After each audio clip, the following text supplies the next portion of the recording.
Today, we're going to be talking to you about the difference between a medical disease and a psychiatric disorder.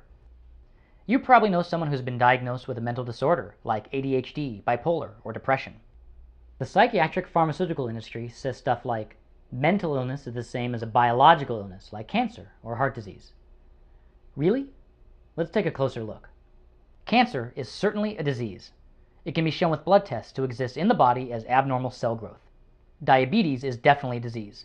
Lab tests can show the low levels of insulin, a hormone, in the blood. And heart disease is, of course, a disease. X-rays and computer images can show damage to heart muscle or blocked passages. So what's there to show that mental disorders are diseases? There's no blood tests, X-rays, or any medical test to show these are diseases. Whereas a doctor diagnosing physical illness can utilize many tests which confirm the presence of disease, a psychiatrist labels a person with a disorder based on a subjective checklist. Does not seem to listen. Loses things like pencils or toys. Avoids or dislikes schoolwork or homework. ADHD. Fear of social situations like a party or public speaking. Avoids social situations. Social anxiety disorder. Inflated self-esteem. More talkative than usual. Fatigue. Bipolar. Sure, people get sad, depressed, shy, anxious, hyper, or even a little wacky sometimes. But does this make them diseased like they say? So then why does the psychiatric pharmaceutical industry insist these are diseases that require treatment? Take a closer look.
I do not support the marijuana recreation movement. I'm going to tell you why. We know that cigarettes and alcohol kill more people every year than marijuana and hard drugs. More people die from cigarettes and alcohol than marijuana and hard drugs. We know that. I don't have a problem with marijuana use for medicinal purposes. Somebody got cancer, somebody got some other issue, and the marijuana, eases the pain. I have no problem. I'm not speaking of medicinal. I'm speaking of recreation. And my objection has nothing to do with health, not physical health. It has to do with mental health and political health. The last thing you need to give an oppressed, lazy-ass people is another distraction to keep their ass oppressed and lazy. So you got black folks, we ain't got no schools, we ain't got no hospitals, we ain't got no banks, we ain't got no supermarkets, we ain't got no ships, we ain't got no distribution, we ain't got no factories, we ain't got no common sense. And on top of all that, you're going to give us the right to smoke weed all day long? We will never get to where we need to be if you give us recreational drugs. It is a political sedative. This recreation marijuana movement is a movement to kill the revolutionary passion of young blacks by hooking a whole generation on dirty marijuana. And the reason I say dirty marijuana, you ain't going to sit here and tell me that the United States government doesn't have a plan to taint the drugs that come into the black community so that it affects black men's reproduction and affects black women's reproduction and causes cancer and everything else. If you think the food is killing us, wait 20 years from now when you start seeing the aftershocks of what the marijuana going to do to us. This is part of a bigger plan that ain't got nothing to do with you being happy and high. Medication of our children is so this. Many parents buy into it. Oh, yeah. Lord have mercy. What could you say about that? Let me break it down. Lord have mercy. ADD, Attention Deficit Disorder, was created out of thin air by the American Psychiatric Association in 1980. Same year, the CIA dropped off crack. This diagnosis was used almost exclusively on boys. Almost exclusively at schools where they're being taught almost exclusively by white women. But guess what? There's no drug that can make you pay attention. So in 1987, they took ADD and put an H between the two D's. And it went from attention deficit disorder to attention deficit hyperactivity disorder. Why did they add the H? They added the H because there's no drug that can make you pay attention. Ritalin can't make you pay attention. Adderall can't make you pay attention. Concerta can't make you pay attention. Metadate can't make you pay attention. No drug can force you to learn about Christopher Columbus, Ellen Keller, or Anne Frank. Okay? So they said, we're going to make everybody hyper because the drugs only do one thing: disrupt natural brain activity to calm down the central nervous system. So today, if your child just don't pay attention, he ain't hyper, he just don't pay attention, he still gets labeled ADHD to justify the medication, a $30 billion industry, all of which companies are publicly traded on Wall Street.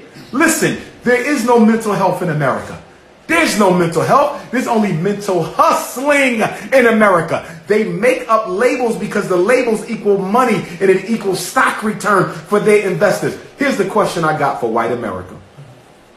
If drugs are bad, and you're locking up millions of black men for selling and using crack, if it ain't good for adults, I'm assuming it ain't good for children.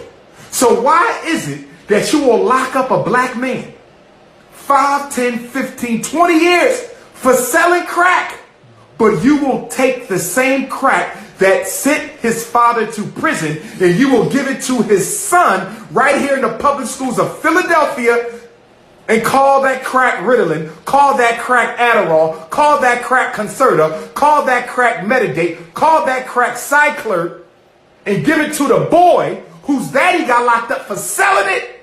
But you'll give it to his son so he can sit still long enough to be miseducated by lazy-ass white teachers who don't give a damn about whether your son learns or not. That's why I titled my book, Psychoacademic Holocaust. This is an extermination. And parents are being made to buy into or being seduced. They're being seduced. I love that word. There you go. They're being seduced. Because when you go to the school about your child, they're not going to tell you that Ritalin kills the brain cells. They're not going to tell you that Metadate will mess with your son psychologically. He might start hallucinating. They're not going to tell you that these drugs mess with your organs, stunt your growth, cause tic disorder, psychosis, depression, suicidal thoughts. They're not going to tell you none of that. Well, we have some medicine for you. It has worked wonders for other boys in our school. And the mother, single, 4 kids, 3 kids. Most black kids are raised by the mother. Not because fathers are no good, but because all the fathers are in jail. And the white feminist movement has convinced black women that the black man is her problem.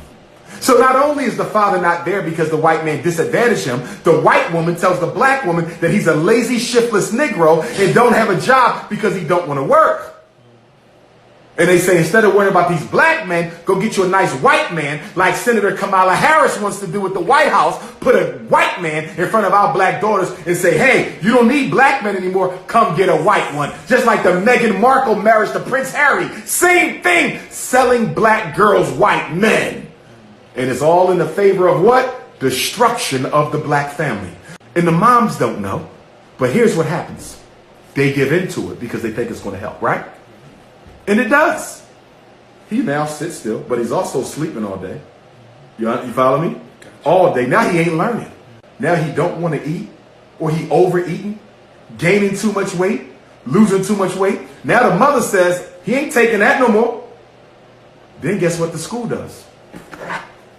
Child Protective Services, DHS.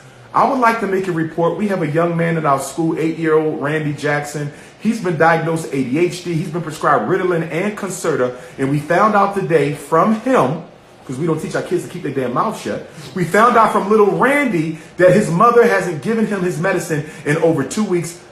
This is an anonymous report. Next thing you know, they're knocking at the mother's door, investigating her. And guess what they do? They're going to threaten her. Put him back on them drugs. If you don't put him back on the drugs, we're taking Randy. But guess what? We're not only going to take Randy. We're going to take Rashida. We're going to take Raheem. We're going to take Raquita. We're taking all the kids because that's what they do. They don't just take the one. They find you unfit and they take all your kids out your house. It's called medical neglect. That's the new word. I want everybody to hear this. Medical neglect. Failure to give your child psychiatric medications for a diagnosis that you can't even prove exists. Do you know you can't even prove ADHD? Did you know you can't prove conduct disorder? Did you know you can't prove oppositional defiant disorder? And guess what else you can't prove? You can't prove a reading disability, and you can't prove a math disability. And guess what? Most black kids in special ed for reading and math, they don't have reading and math learning disabilities. They got lazy disabilities. They asses is lazy. They don't want to learn. They don't want to apply themselves. And they got a mother and father at home that's just as lazy as they are. That's why I want my own school. It won't be no special ed, won't be no Ritalin, won't be no ADHD, won't be no conduct disorder. So then parents say, well, Dr. Umar, if you're not going to have special ed, if you're not going to have a program for the learning disabled, if you ain't going to get an ADHD boy's medicine, how are you going to deal with this? Real simple. For the ones who can't sit still, we're going to work their ass so much they'll be begging for some downtime. You understand? Because we black men. You understand? We know how. Oh, you don't want to sit still? Come. We're going to clean up the whole neighborhood tonight. Oh, yeah. Oh, you over there? You got a reading disability? Well, I got good news for you. Your ass come to school on Saturdays, too. You got a math disability? Your ass is in school right after church. After white Jesus, you got these white textbook pages. We don't know how to say no to white people. Listen, I was on the phone today helping some parents out. First grader in special ed for a reading disability. 6 years old. How the hell you got a reading disability at 6? Your ass just learned your alphabet. So guess what I asked the mother? Why did you decide to let a 6-year-old child get evaluated by white people for special ed. Guess what she told me? The teacher thought it was a good idea. What did you think? You his damn mother. Didn't you carry him? She said, I didn't think he needed it, but the teacher did. So you see what's going on? We subjugate our own mind and opinion to what white folks want to do with our kids. Most black parents give me the same answer. Why did you do this? They asked me to. So if a white man pull up and tell your ass to get in the truck, you going to get in the truck? Yes. It's like soon white folks walk in, we lose our mind and start doing whatever the hell they want us to do. Learn how to just say no. Now the effects of these drugs. Oh man, kill brain cells, cause suicidal thinking. When I was working on my doctorate, I had a Jewish professor tell me in class. At least 10 to 15% of the violence in the inner cities is directly attributed to the side effects of childhood psychiatrics. He told me that in class. Why you don't hear that on CNN? So you got the school psychologist in the school district that put him in special ed. But now you got to get evaluated by the Social Security Administration psychologist to determine if you really have an impairment. And then you'll get your little $650 a month. Is that worth it though? Is $650 a month worth your son walking around for the rest of his life thinking he can't be as good as other children? And let me be clear, in my professional opinion, 20 years, I would consider myself an expert. In my professional opinion, the worst outcome or side effect of special ed isn't the special ed. It isn't the low outcomes. It's the child's self-esteem, his belief that he can't do as well as others because the adults in his life have convinced him that he has a disorder that can't even be proven to exist. The learning disability is a goddamn lie.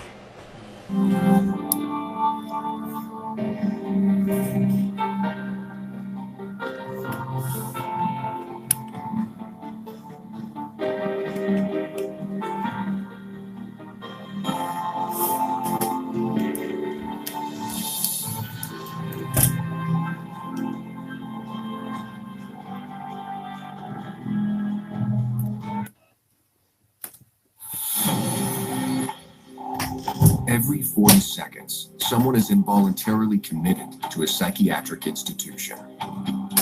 Every year, 1 million people are electroshocked. And worldwide, 120 million people are now prescribed psychotropic drugs, 20 million of which are children. Each year, the psychiatric pharmaceutical industry rakes in $330 billion. Yet they cannot lay claim to a single cure.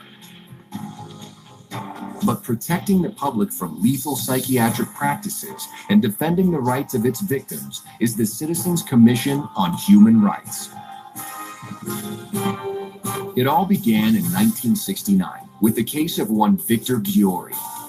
He had been unlawfully incarcerated in a mental institution for babbling incoherently, but in fact, he was merely speaking his native tongue, Hungarian. Securing Ghiori's release was the first of thousands of cases championed by CCHR. In Australia, CCHR exposed a deadly psychiatric practice called deep sleep therapy, wherein patients were placed in a drugged coma and electroshocked. Not only was it done without their consent, 48 patients died during the treatment. CCHR fought on behalf of victims until the hospital was shut down and deep sleep banned. Then, in South Africa, CCHR uncovered the existence of psychiatric camps where tens of thousands of Africans were brutalized and used as slave labor. Subsequently, the World Health Organization and post-apartheid government investigations condemned psychiatry's racism and abuse. In Italy, a CCHR investigation revealed that some 15,000 children in Trento were seized from parents and placed in psychiatric institutions. CCHR set precedent after precedent in Trento courts, And for the first time in Italian history, children are now protected through a city resolution proclaiming that psychiatrists may no longer dismember any family unit.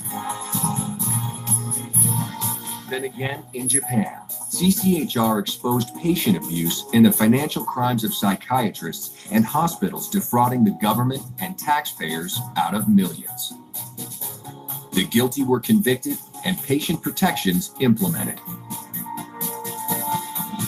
While in the United States, CCHR uncovered $1 billion fraud in the nation's largest chain of for-profit mental health facilities. Dozens of prosecutions ensued, with millions of dollars in fines imposed, and the entire chain of corrupt hospitals was closed. And in Israel, CCHR documented a litany of psychiatric crimes that included assault and battery and grievous bodily harm. This led to an official investigation by the Ministry of Health and a raid with no less than 150 police officers on a private clinic. Ensuing public outrage contributed to the ministry ordering that all remaining Israeli private psychiatric hospitals permanently close their doors. To further bring an end to psychiatric human rights abuse, CCHR works with lawmakers, doctors, and like-minded groups to bring about protections for patients. Such as in Europe, where the European Medicines Agency slapped antidepressants with suicide warning labels for children and youths. And the United States and Mexico, where thanks to CCHR's relentless efforts in promoting the Child Medication Safety Act, parents can no longer be coerced to give their children psychotropic drugs as a requirement for them to stay in school. All told, it's better than 220 laws and 400 official drug warnings, forever safeguarding the public from the dangers of the psychiatric industry. CCHR's international headquarters in Los Angeles, California, serves as a public information clearinghouse, documenting psychiatry's harmful practices and publishing its findings in some 18 languages. More than 20 million copies of their publications have been distributed to healthcare professionals, government officials, educators, and business leaders around the world. CCHR's headquarters is also the site of the world-renowned museum, Psychiatry, an Industry of Death.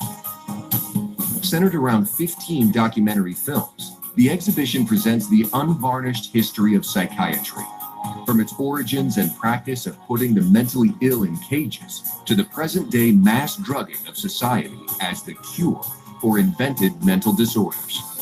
Nearly 250,000 visitors have toured the museum, which is an essential part of the curriculum for several local educational institutions. CCHR further sponsors a fleet of Industry of Death traveling exhibits, visiting scores of cities worldwide. These presentations have revealed the shocking truth about psychiatric abuse to over 850,000 visitors around the world. While to reach still more with the truth and raise public awareness, CCHR has produced a series of multi-award-winning documentaries exposing the abuse and deceit behind psychiatry's pseudo-scientific facade, its overdrugging of children and the military, the irreparable harm of its treatments, as well as the financial driving force behind it all. CCHR also provides educators' kits that include a guide with which to hold seminars based on the documentaries. As one example, the Kit for Marketing of Madness provides model legislation, suggested legal protections, and copies of the Psychotropic Drug Series booklets, which outline common side effects of psychotropic drugs, as well as available treatment alternatives.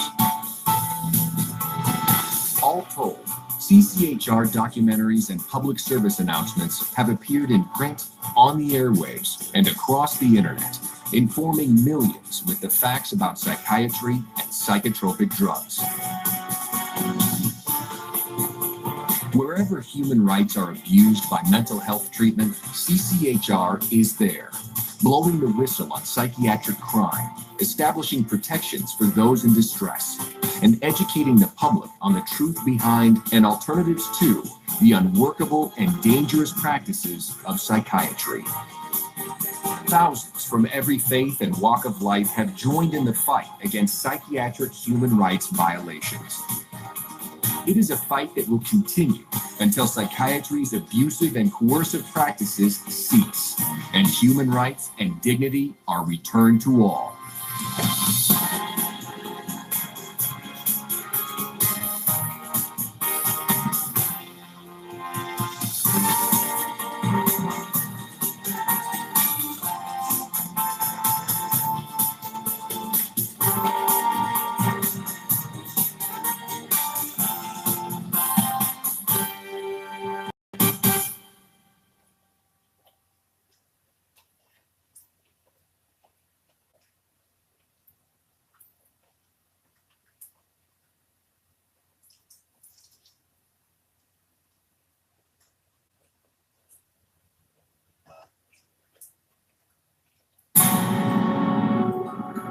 I was diagnosed with a chemical imbalance, manic depression. They diagnosed me with having ADD, conduct disorder, ADHD, mild depression, Major depression, borderline personality disorder, social anxiety,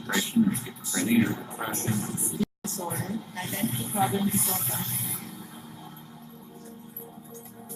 all of these so-called diseases are just made up. They're just fabricated. They're fictions of psychiatry imagination. What psychiatrists do without their labels? They couldn't pretend to be real doctors anymore, you know? Neither could psychologists, you know? Diagnosing, what a godlike thing to do. Making diagnoses. Here's your treatment, a pill. Because so far they're not proving that any so-called mental illnesses exist. These are labels, and that's all they are. But without proof, you can't have credibility. So psychiatrists manufacture their own.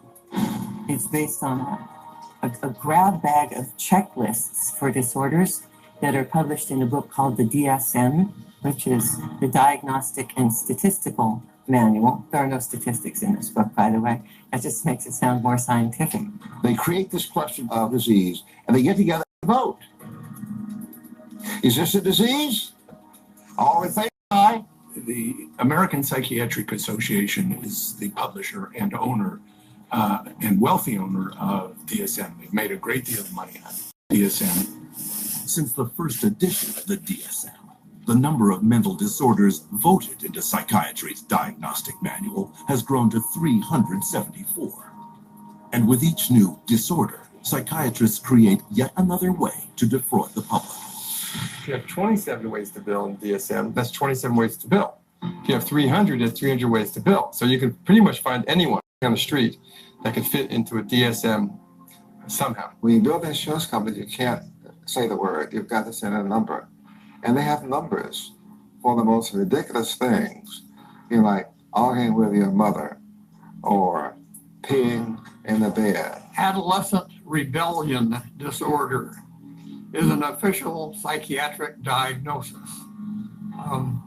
Arithmetic learning disorder is an official psychiatric diagnosis. General anxiety disorder is a recent diagnosis. The psychiatric industry takes advantage of that. They say, wow, we can get these things categorized, make it look scientific, so let's label everything. Now we have a label for it. We put a coding. Have you ever seen a medical insurance form? Everything has a code. In DSM, it just looks like sort of some magical numbers. Of course, what we're talking about is reimbursement for mental health treatment as an illness. The more types of codings, the more types of illnesses you can come up with, the more claims can be paid, and the more reasons for treatment, and the more reasons for revenue for the psychiatric establishment, for the hospitals, and of course, the pharmaceutical companies. Incredibly enough, while presenting the DSM to the world as scientific fact, psychiatrists freely admit its utter lack of science. We have no diagnostic reliable markers for almost any illness there is in the DSM. What we're testing for in psychiatry, it's hard to say because there's nothing specifically. But as far as a test that's clinically useful, basically we're not there yet. We don't have any laboratory tests that we can use to determine whether somebody does or doesn't have a mental illness. There are no good biological tests for detecting mental illness. There is no test, there's no biopsy you can do. There is no chemical test right now. There are no specific tests to confirm the diagnosis or show the improvement, like any blood tests or any x-rays or anything like that. Oh, in my practice, I don't do any tests. I just speak with people and listen to them, and then I make a decision in what kind of illness. These diagnoses vary as widely as the psychiatrists who make them. In this hidden camera footage, a person visited several different psychiatrists, complaining of the same symptoms. I'm extremely unorganized, and I didn't used to be. It's caused problems in the family. It's caused problems getting, I'm self-employed. So you've got ADD, ADHD, you're depressed, and your depression is bipolar depressed. You have a brain chemistry disorder that's probably genetic. You have a lot of the symptoms of depression. So it seems like it is a mixed picture. What that means is like we got some depressive symptoms and some, high symptoms. If you're bipolar, I'll need to give you a mood stabilizer.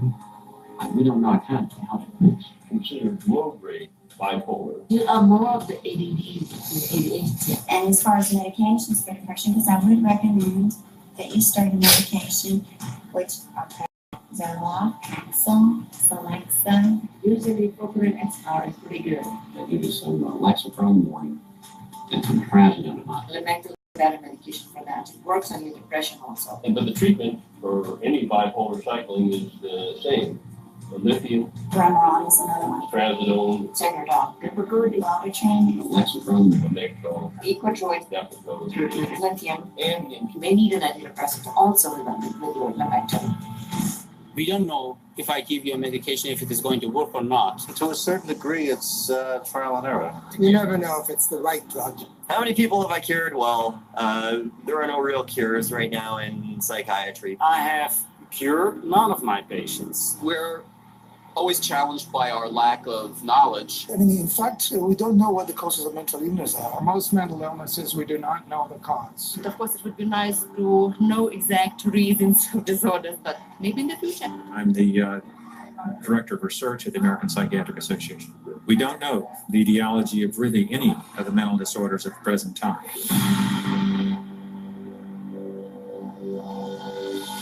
DSM-5, it's grown to 10 times its original size, and it labels everybody.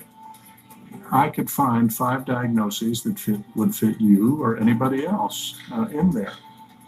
Compare this to the research methods of pathology, a real science that discovers real diseases using a wide variety of precise diagnostic tests. We do millions of laboratory tests as well as the structural examination and the microscopic examination. It's a whole series of applied scientific procedures. In the case of psychiatry, there isn't any laboratory tool that can precisely identify psychiatric disease and allow it to be classified. It's not as if there's some study of tissue or some study of the body or some study of matter. These are all categories which are made up. They're simply made up. They don't exist in nature. They're decided upon by psychiatrists and voted on. Psychiatrists are not the only ones who benefit from the DSM. Wherever you find a psychiatric diagnosis, you'll find a psychiatric drug.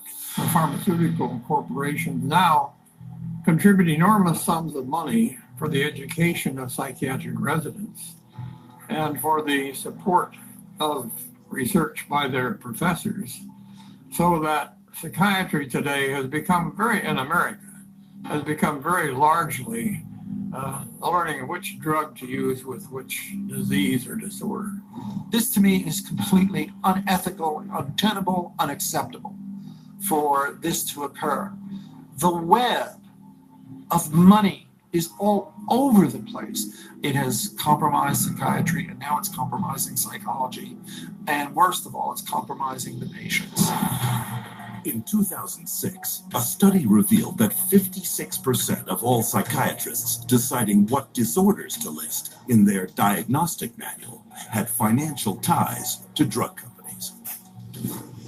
Today, we see the consequences, a barrage of drugs, each one targeted at an invented disorder that is backed by an arbitrary diagnosis found in the DSM. The fact that it is couched in the language of science without necessarily having any of the scientific data or underpinnings to justify it is as threatening as anything we've seen today. And psychiatry's latest and most expensive ploy to fool the public by imitating legitimate medicine? Brain scan. We can scan all the brains we want to. The fact that we see changes in different people's brains, changes in functioning, doesn't mean that we've discovered anything that has its origin in the brain. It just means that we're seeing changes, but it doesn't mean that there's something with the brain. They have no reliable measures about precise blood flow patterns for any of the psychiatric disorders using any of the scans. It's marketing. This is marketing. This is not science. This is incredibly effective marketing. It has nothing to do with science. Psychiatrists and psychologists use the DSM to label 450 million people worldwide as mentally ill, a total equal to the populations of France, Italy, Germany, Canada, the United Kingdom, and Russia combined. While sales of the psychiatric drugs they push have topped $84 billion annually, funding from world governments for these patients grows psychiatry over $250 billion a year.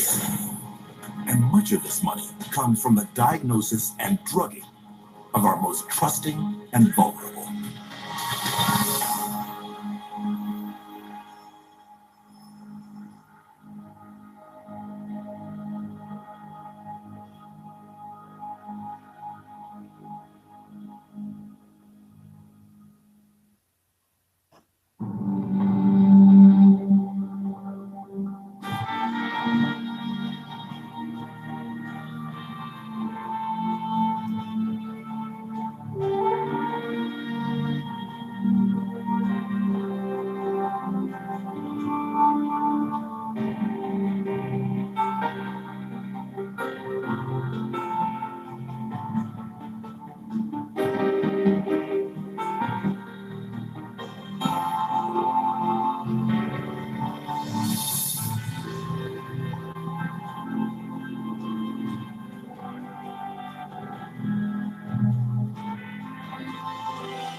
Side effects: nausea, vomiting, dry mouth, obesity, dizziness, excessive tiredness, headache, panic attacks, Seizures, glaucoma, abnormal pain, hostility, nervous confusion, hallucination, anxiety, and suicidal thoughts.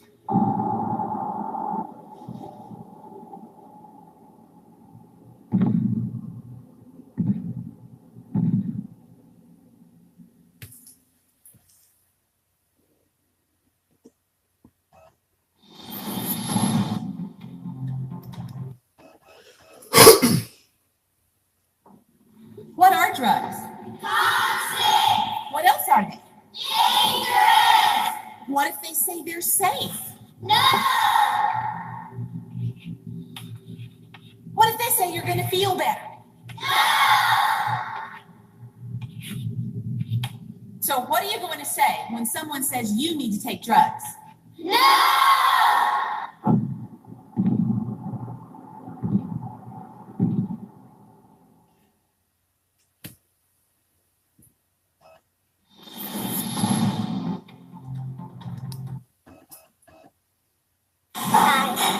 Do you have a special birthday message for Guy? That'd be true.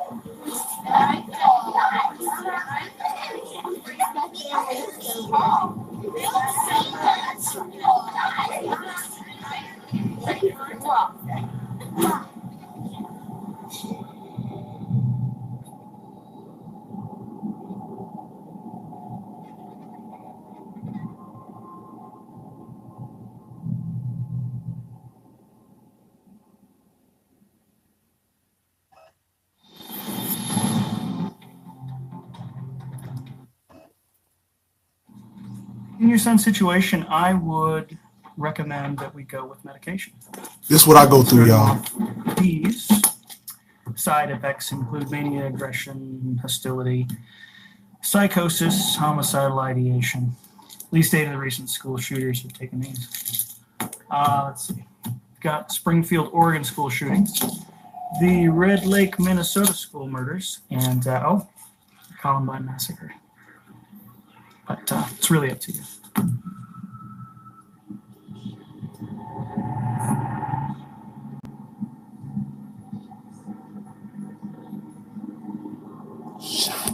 Shut.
Okay. So you see, you done saw the truth for yourself. I've been there, wasn't nothing wrong with me. And everything y'all see is what I've been through. Doctors be like, talk to me for a few minutes and they make their own decision. But it don't even be no few minutes. It'd be a couple of seconds. Because they're getting paid. And most of them, majority of them, ain't white folk, ain't black folk. It's them Arabs. Now you notice a lot of them coming over here from India, Indonesia, Egypt, Arab, Saudi Arabia, Czechoslovakia. A lot of these bookers, they working, they practicing psychiatric, they practice in law so they can get away with murder, which makes murder legal. So folk can run around and label me and say, well, yeah, he crazy, he's suicidal, he homicidal. I ain't neither one of them. But see, the whole plot was to continue to give me those pills, so eventually it'll happen. I've already got problems in my reproductive organs. I got health problems.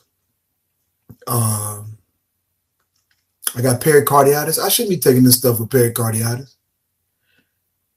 You know, and it's funny how whenever the nurse would give me something, it's a black marker rubbed out the title of the name of the prescription or whatever it is. Because it ain't really what she giving me. It's something else.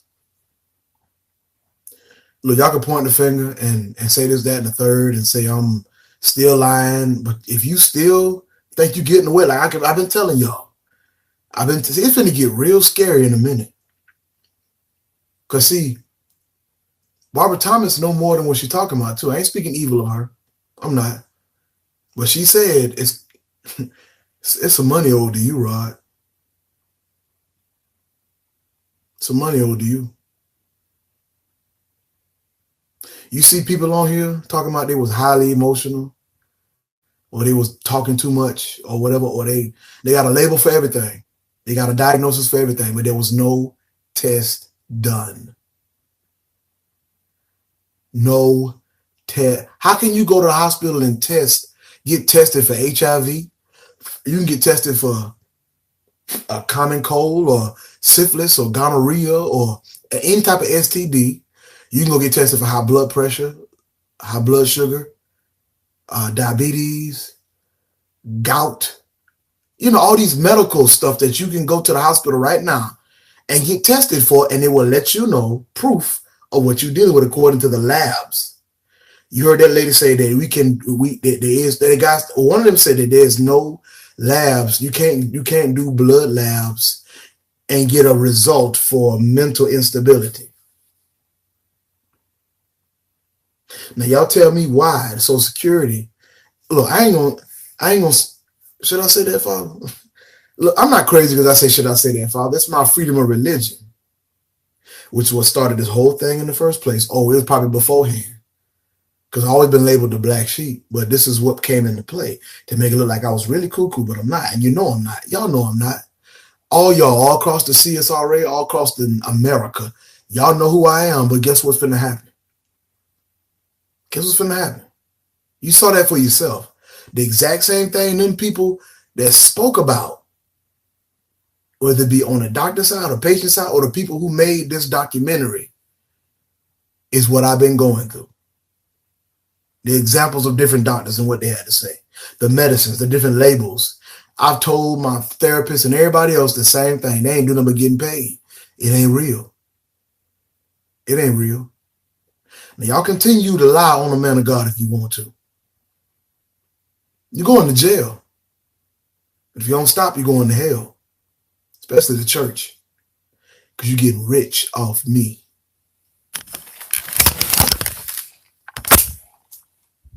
Be careful.